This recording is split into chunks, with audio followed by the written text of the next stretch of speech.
সকলকে জয় যিশু। সকলকে স্বাগত এবং ধন্যবাদ জানিয়ে প্রভুর বাক্য নিয়ে চলে আসলাম আরও একটা সুন্দর দিনে। প্রত্যেকটা দিনের মতন আজকের আরও একটা সময় আমরা প্রভুতে পেয়েছি। ঈশ্বরকে সেই কারণের জন্য ধন্যবাদ দিই যেন প্রত্যেকটা দিন আমরা এইভাবে প্রভুতে এগিয়ে চলতে পারি এবং ঈশ্বরের ইচ্ছা অনুসারে যেন জীবনযাপন করতে পারি, প্রভুর ইচ্ছাকে যেন সদা সর্বদা পালন করে চলতে পারি। কারণ বিশ্বাসী হয়েছি, প্রভু যিশুকে বিশ্বাস করেছি শুধুমাত্র নামমাত্র থাকার জন্য নয়, বিশ্বাসী হয়েছি ঈশ্বরের ইচ্ছাকে পালন করার জন্য, বিশ্বাসী হয়েছে ঈশ্বরের বাক্য অনুযায়ী জীবন কাটানোর জন্য এবং প্রভুকে বিশ্বাস করেছি নিজের জীবনে নিজে নয় কিন্তু ঈশ্বরের ইচ্ছা অনুসারে চলার জন্য। তাই আমি সবার জন্য বলতে চাই, প্রভুর ইচ্ছা অনুসারে চলো। যেমন করে ঈশ্বর আমাদেরকে সকল বিষয়ের জন্য শিক্ষা দেন সেই অনুসারে চলো, যেভাবে প্রভু চলতে বলেন সেইভাবে চলো। কারণ প্রভু চান আমরা যেন তার ইচ্ছা পালন করেই তার বাধ্য সন্তান হয়েই জীবনে এগোই। তাই সব সময় সচেষ্ট থাকো ঈশ্বরের ইচ্ছাকে বোঝার জন্য, সব সময় সচেষ্ট থাকো প্রভু আমাদের জন্য কি চান তা জানার জন্য। তাই চলো আরও একটি বারের জন্য প্রভুকে ধন্যবাদ দিই, কৃতজ্ঞ চিত্তে ঈশ্বরের কাছে নত হই, প্রভুকে বলি পিতা তোমাকে ধন্যবাদ দিই, এত সুন্দর জীবন তুমি দিয়েছ এবং এই দিন দেখতে দিয়েছ, আর তুমি আমাকে এখনো সুস্থভাবে রেখেছ, যার জন্য তোমার গৌরব আমি করতে পারছি। তোমাকে অনেক ধন্যবাদ দিই, তোমাকে অসংখ্য ধন্যবাদ দিই। এবং আমরা প্রত্যেক বিশ্বাসীরা এক হয়ে এই মুহূর্তে প্রভুর নামের গৌরব করি, প্রভুর নামের প্রশংসা করি। যেহেতু আমরা প্রত্যেকে বিভিন্ন প্রান্ত থেকে রয়েছি, বিভিন্ন জায়গা থেকে, বিভিন্ন নানা জায়গা থেকে আমরা রয়েছি, এই ভিডিওটি শুনছি, আমরা একসঙ্গে বসে নেই, কিন্তু আমরা যা করছি সেই একজনেরই উদ্দেশ্যে করছি, সেই পিতা ঈশ্বর প্রভু যীশু খ্রিস্টের জন্য করছি। তাই যা করব এক চিত্তে এক হৃদয়ে প্রভুর জন্য সকল কিছু করব। তো চলো আজকের ভিডিও শুরু করি। আজকের যে বিষয় নিয়ে আলোচনা করব, আজকের বিষয়ও ঠিক সেই রকমই এবং আজকের আমার টপিক হলো, যখন আমরা প্রার্থনা করি প্রার্থনায় আমাদের মন বসে না কেন, আর প্রার্থনায় যদি মন না বসায় তাহলে কি হবে। দেখো, প্রথমত বলি, প্রার্থনায় যদি আমাদের মন নাই বসায় তাহলে আমরা প্রার্থনার উত্তরই পাবো না। তার কারণ কি? প্রার্থনা করা মানে তো প্রভুর সাথে কথা বলা। আমরা সব সময় এই কথাটা জানি, আমি প্রত্যেকটা ভিডিওতেই আশা করি এই কথাটি বলে থাকি যে যখন আমরা প্রার্থনা করি ঈশ্বরের সাথে আমরা কথা বলি। তা ঈশ্বর হলেন আত্মা। একটা ক্যালকুলেশন করো, একটা নিজের মধ্যে একটা ছবির মতন ভেবে নাও যে এইটার পর এইটা, এইটার পর এইটা, অর্থাৎ ঈশ্বর হলেন আত্মা। ঈশ্বরকে বুঝতে গেলে নিজের আত্মা দ্বারাই বুঝতে হবে এবং ঈশ্বরের সাথে কথা বলতে গেলে আমাকে প্রার্থনাই করতে হবে। অর্থাৎ প্রার্থনা করা মানে তার কাছে জানানো, তার কাছে বলা। আমরা যেমনভাবে আমাদের বাবাদের কাছে কথা বলি, বাবাদের সাথে, মায়েদের সাথে, বন্ধুবান্ধবদের সাথে কথা বলি, সেই রকমই হলো ঈশ্বরের সাথে কথা বলা। তার কারণ কি? ঈশ্বরের সঙ্গে কথা বলার জন্য আমাকে শান্ত হতে হবে। ওই যে বললাম, ঈশ্বর হলেন আত্মা, তাকে বোঝার জন্য আমাদের আত্মা দ্বারাই বুঝতে হবে, আর তাকে বোঝার জন্য, আমাদের আত্মা দ্বারা বোঝার জন্য তার কাছে আমাদের নিবেদন জানাতে হবে, তার কাছে আমাদের প্রার্থনা জানাতে হবে, তার কাছে আমাদের কাকুতি মিনতি আর্তনাদ সকল জানাতে হবে, আমাদের চাহিদা সকল জানাতে হবে। তবেই তো আমরা তার থেকে উত্তর পাবো। একটু ন্যাচারালভাবে ভাবি, যখন বাবার কাছে চাইবো তখন আমার বাবা আমাকে জিনিসটা দেবে, কিন্তু আমার বাবাও জানে ওটা আমার দরকার, কখন দরকার সেটাও সে জানে, কোন টাইমে দরকার সেটাও সে জানে, কিন্তু তারপরেও আমরা চাই। আমরা জানি যখন বাবার কাছে চাইবো সে তখন আমার থেকে সেটা লুকাবে না, বা আমাকে এমনও জানাবে না যে আমি তোকে দেবো না, আমি তোকে ভালোবাসি না, এই জিনিসটা তোর দরকার নেই। সে এমন করে আমাকে ফিরিয়েও দেবে না, সে আমাকে দেবে। ঠিক একইভাবে প্রভুর কাছে যখন প্রার্থনা করছো, তোমারও এই বিশ্বাসটা যেন থাকে যে আমি যা চাইছি তা আমি পাবো। এই বিশ্বাসটা যখন থাকবে তখন দেখবে প্রার্থনা করাতেও আমাদের মন বসছে। কেন বসছে? তার কারণ ওই যে আমি যখন প্রার্থনা করলাম, আমি যেটা চাইলাম ঈশ্বরের থেকে, তিনি তো আমাকে দেবেন এটা, কারণ আমি বিশ্বাস করি এই জিনিসটা। আর আমি যখন বিশ্বাস সহকারে প্রার্থনা করছি তখন আমি তা পাবই। আমাদের এটা মাথায় রাখতে হবে। যদি এইভাবে প্রার্থনা করি, এই যে বিশ্বাসপূর্ণ প্রার্থনা, বারবার বাইবেলে বলা আছে এক জায়গায় নয়, অনেক জায়গায় বলা আছে। ইভেন প্রভু যিশু নিজে পর্যন্ত বলেছেন এই কথা যে বিশ্বাসপূর্বক চাও। অর্থাৎ যখন প্রার্থনা করছো কোনো সন্দেহ রেখে বা সন্দেহের মধ্যে থেকে প্রার্থনা করো না। তুমি যা চাইছো তা তুমি পাবে, এই বিষয়ে দৃঢ় বিশ্বাসে প্রার্থনা করো, তুমি অবশ্যই পাবে। যখন এই বিশ্বাসপূর্বক প্রার্থনা করব, দেখবে অটোমেটিকভাবেই প্রার্থনা করার সময় তোমার মন বসেছে প্রার্থনাতে। কিন্তু যখন তোমার প্রার্থনার মধ্যে বিশ্বাস থাকবে না, যখন তোমার প্রার্থনার মধ্যে সন্দেহ থাকবে, তোমার দেখবে প্রার্থনাতেও মন বসবে না, প্রভুর প্রতিও মন বসবে না, তুমি শান্তও হতে পারবে না। কিন্তু যখন বিশ্বাসপূর্বক প্রার্থনা করবে, তখন তোমার মধ্যে সেই শান্তি আসবে যে কিচ্ছু হবে না, আমার প্রভু আমার সঙ্গে আছেন। এই বিশ্বাসে যদি স্থির থাকে, দেখবে যখন তুমি প্রার্থনা করবে, তুমি যে প্রার্থনার উত্তর পাবে, তুমি যে প্রার্থনায় উত্তর পাবেই, এই বিশ্বাসও তখন তোমার মধ্যে থাকবে। কারণ যতজন আমরা দেখতে পাই ঈশ্বরের বাক্যে বা বাইবেলে, আমরা যাদের যাদের ঘটনা পড়ি, যাদেরকে দেখি, যারা যারা মহান ব্যক্তিরা রয়েছেন, তারা প্রার্থনা করতেন, তারা উত্তর পেতেন। শুধু তাই নয়, তারা বড় বড় অলৌকিক কার্য পর্যন্ত করে গিয়েছেন। তারা কিন্তু প্রত্যেকে বিশ্বাস সহকারে প্রার্থনা, তাদের সবার মধ্যে একটা জিনিস কমন ছিল, তা হলো বিশ্বাস। তোমার প্রার্থনা যদি বিশ্বাস সহকারে থাকে, তাহলে তুমি সেই প্রার্থনা কখনোর জন্যই লোক দেখানো বা লোককে দেখানোর জন্য করবে না। আমি বিশ্বাস করি এই কথা। তাই যদি প্রার্থনায় মন বসাতেই হয়, আগে নিজে বিশ্বাসে পরিপক্ক হয়ে ওঠো। যদি প্রার্থনায় নিজে স্থির রাখতেই লাগে, তাহলে আগে আমাদের কর্তব্য কি?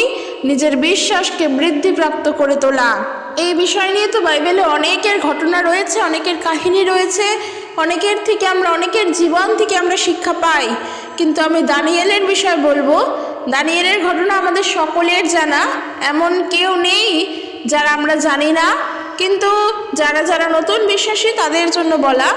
এই দানিয়েলের সম্পর্কে যদি দেখি, এই দানিয়েলকে কিন্তু সিংহের গর্তে ফেলে দেওয়া হয়েছিল। আমরা জানি সিংহের গর্তে দানিয়েল।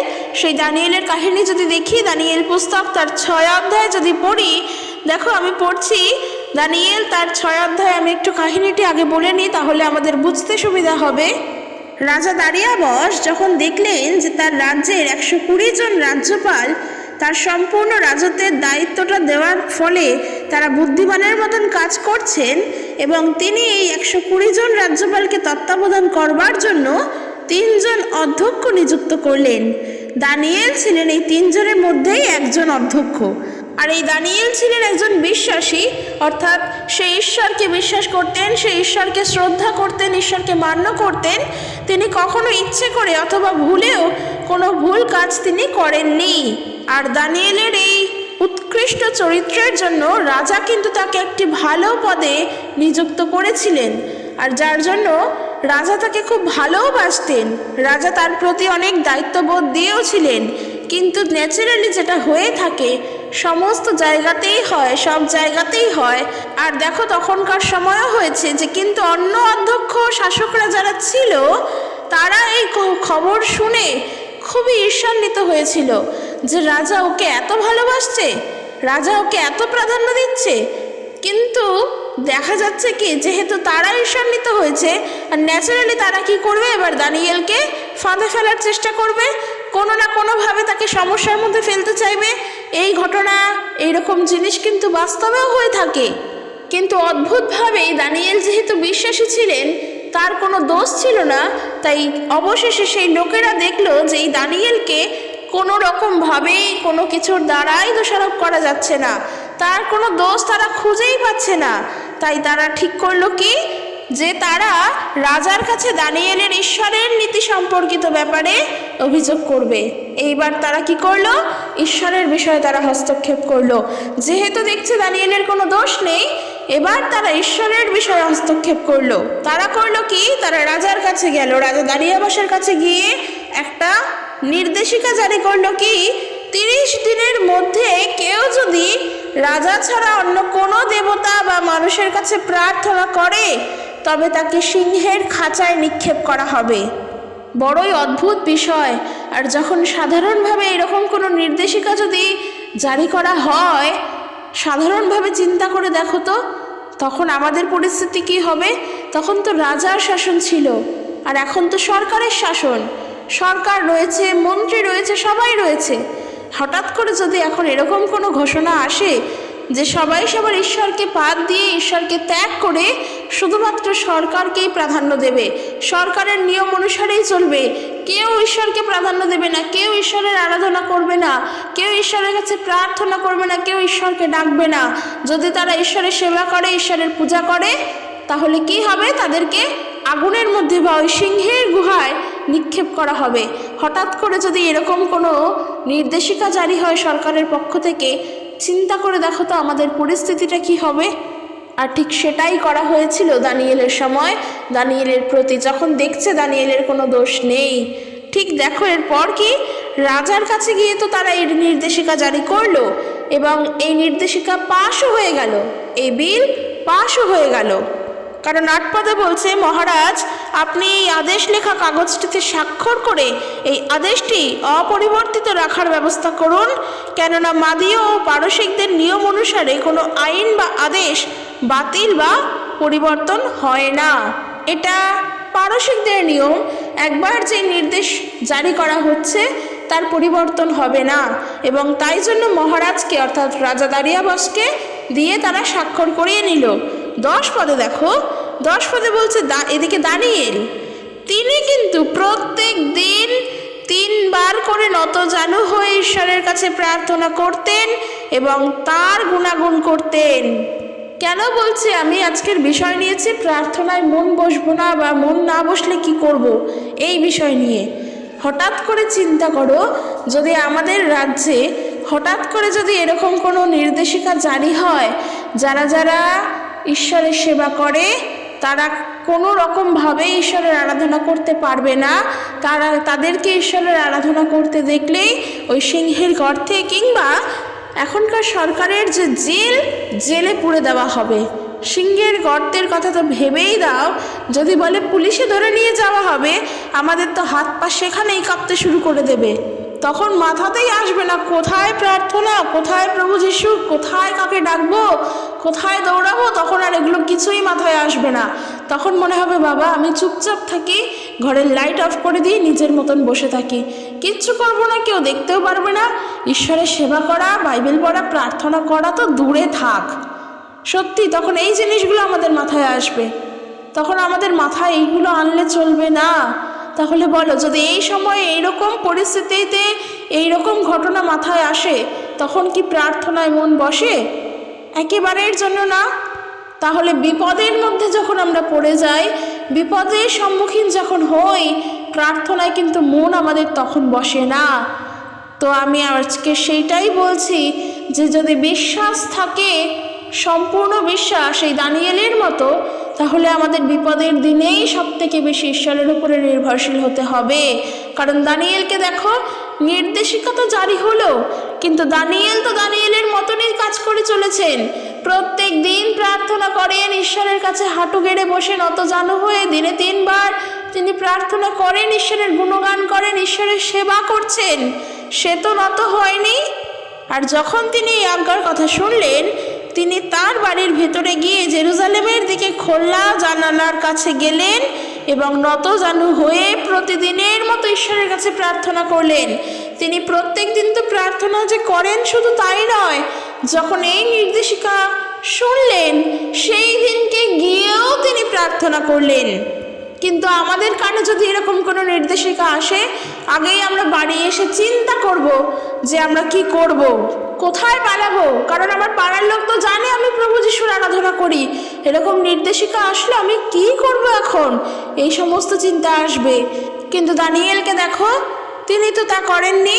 তিনি বরং এসে বাড়িতে বসে আবার প্রার্থনা করেছেন, প্রভুর কাছে নতজানু হয়েছেন, যেভাবে ঈশ্বরের সেবা করতেন ঠিক তাই করেছেন। আমরা বলি আমরা বিশ্বাসী, তো যখন বিশ্বাসী তখন বিশ্বাসীর এই পরিচয়টা থাকা খুবই দরকার। যদি বিশ্বাসী হয়ে আমরা বলি আমাদের প্রার্থনায় মন বসে না, যদি বিশ্বাসী হয়ে আমরা বলি আমাদের প্রার্থনা করতে গেলে অন্য চিন্তা আসে, কেন আমরা মন বসাতে পারি না, তাহলে বলবো সেটা আমাদের পরিচয় নয়। কারণ তুমি যখন খ্রিস্ট বিশ্বাসী বলে নিজেকে পরিচয় দাও, তখন তুমি প্রার্থনা করার সময়ও সম্পূর্ণ মন দিয়ে ঈশ্বরের কাছে প্রার্থনা করো। ঈশ্বরের কাছে নিজের কথা জানাও, সেটা সম্পূর্ণ মন দিয়ে এবং সম্পূর্ণ ধ্যান দিয়ে পবিত্র আত্মার সাহায্যে। এইটা হলো আমাদের পরিচয়। কারণ দেখো, এরপর দেখবই দানিয়েল তিনি তো এইভাবেই প্রার্থনা করতেন, তিনি এই মতনই করতেন। আর যখন সেই রাজার যে যারা শাসকরা ছিল, তারা যখন এসে দেখলো দানিয়েল এরকম করছে, তো তারা এবার ন্যাচারালভাবেই আইন অনুসারে তারা কি করলো, রাজার কাছে গিয়ে জানালো। আর যেহেতু সেই বিলে একবার স্বাক্ষর হয়েই গিয়েছে, রাজা কিন্তু তার নির্দেশিকা অনুযায়ী দানিয়েলকে নিয়ে সিংহের গর্তেই ফেলে দিলেন। এরপর দেখো দানিয়েল তার 6 অধ্যায় 16 পদ থেকে দেখো, তখন রাজা তার ভৃত্যদেরকে দানিয়েলকে আনতে আদেশ দিলেন এবং তারা তাকে আনলো। রাজা দানিয়েলকে বললেন, আমি আশা করি যে ঈশ্বরকে তুমি অনবরত উপাসনা করছো, তিনি তোমায় রক্ষা করবেন। একটা বড় পাথর আনা হলো এবং গুহা মুখে রাখা হলো।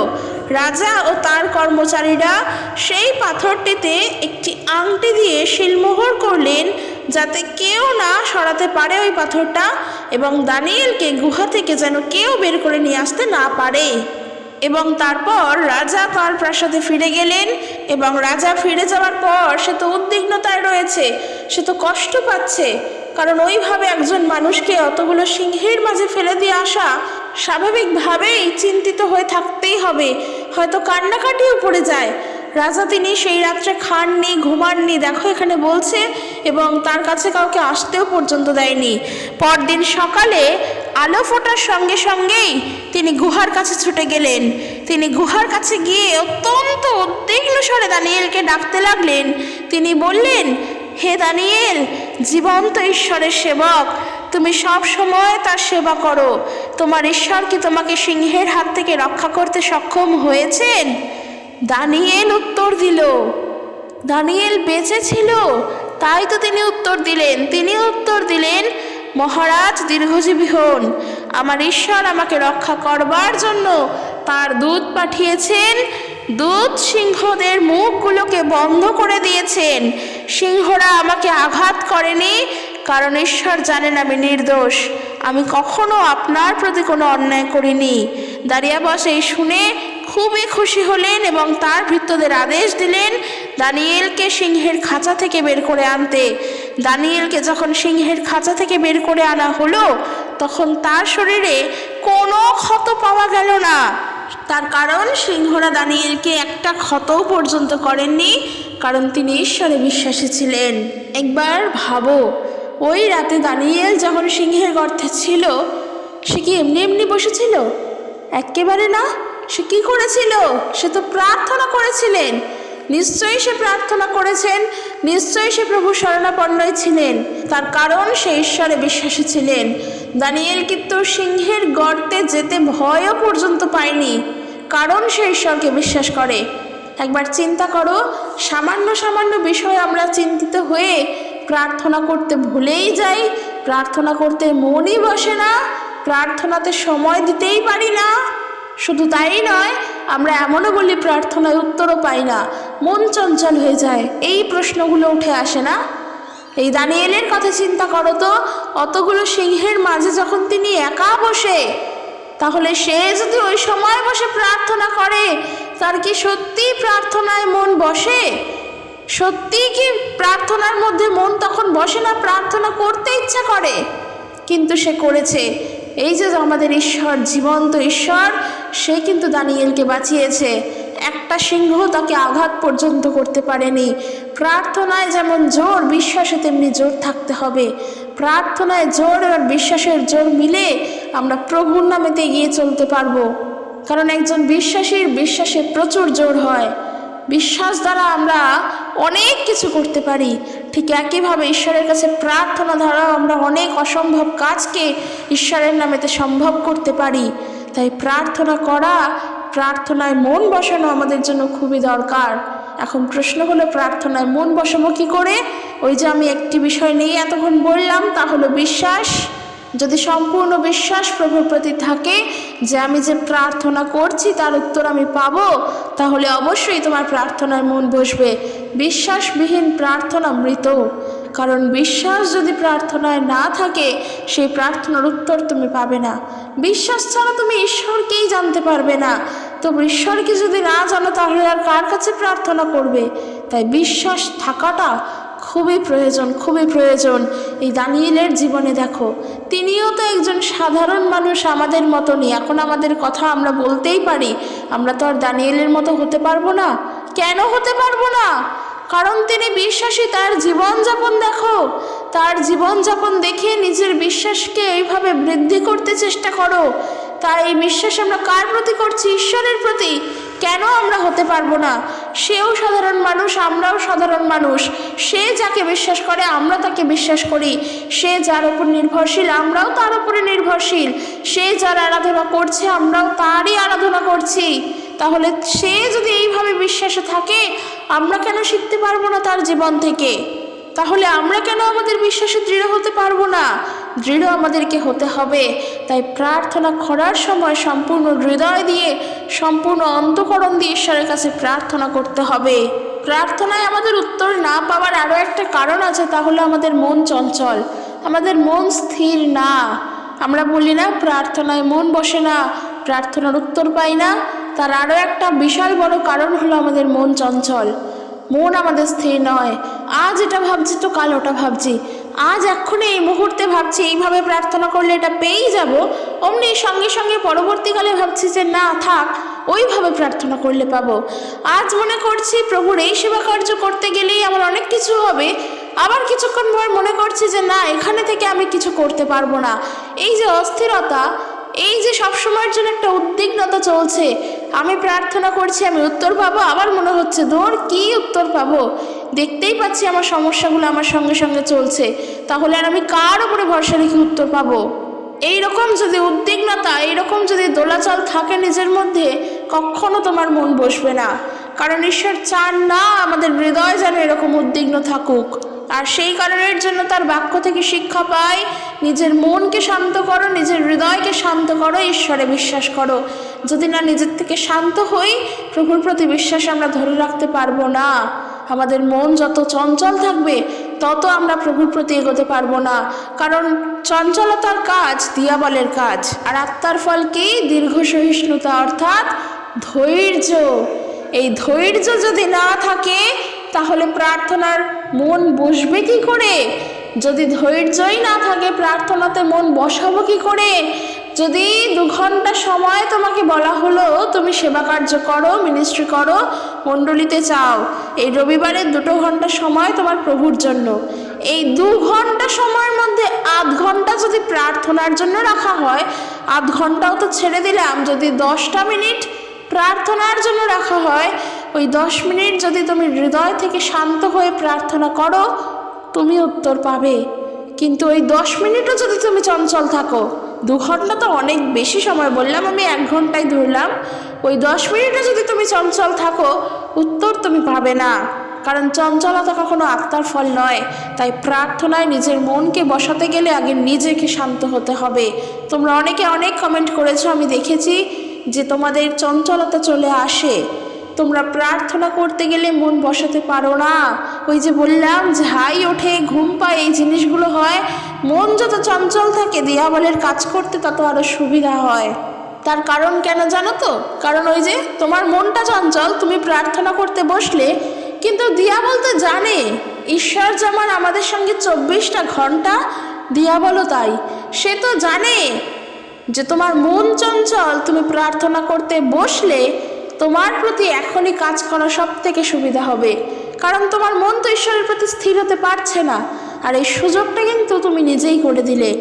তুমি যদি ওই সময় বসে এই মতন প্রার্থনা করো যে প্রভু আমার মন চঞ্চল, তুমি আমার হৃদয়কে শান্ত করো, আমাকে তুমি ধৈর্য দাও, তোমার দীর্ঘ সহিষ্ণুতা তুমি আমাকে দান করো, তুমি আমাকে শান্ত করো, আমি যেন তোমার কাছে শান্ত হয়ে প্রার্থনা করি, জগতের চিন্তা ভুলে গিয়ে, সাংসারিক চিন্তা ভুলে গিয়ে, জগতের দুঃখ কষ্ট, নিজের জীবনের দুঃখ কষ্ট, সমস্ত কিছু ভুলে গিয়ে তোমার প্রতি শান্ত হয়ে আমি যেন প্রার্থনা করতে পারি, তুমি আমাকে শান্ত করো, তুমি আমাকে ধৈর্য দাও।